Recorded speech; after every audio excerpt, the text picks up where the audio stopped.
Hier im schönen Murmlikon lebt Papa Moll seit Jahren schon. Noch ist hier alles ruhig und still. Ob das wohl heute so bleiben will? Oh. Das Wohlfühlwochenende mit der Frauengruppe. Kommst du schon zurecht allein? Ja, das mache ich mit links. Können wir in den Zirkus gehen? Dort hat es eine Kartoffel und Dini, der fliegende Hund. Sie können doch meine Kinder auch mitnehmen.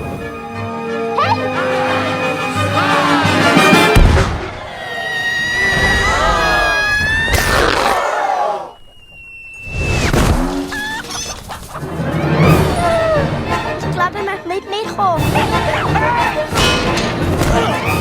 Wir lassen dich frei. Unter der Bedingung, dass du und dein blöde Brüder mit den Hund zurückholen. Und dann kassieren wir die Belohnung.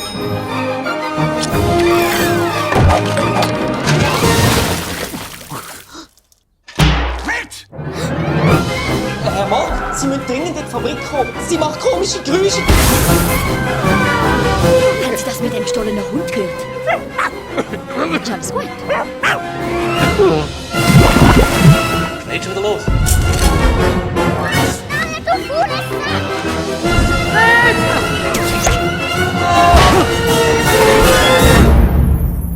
Ja, Moll.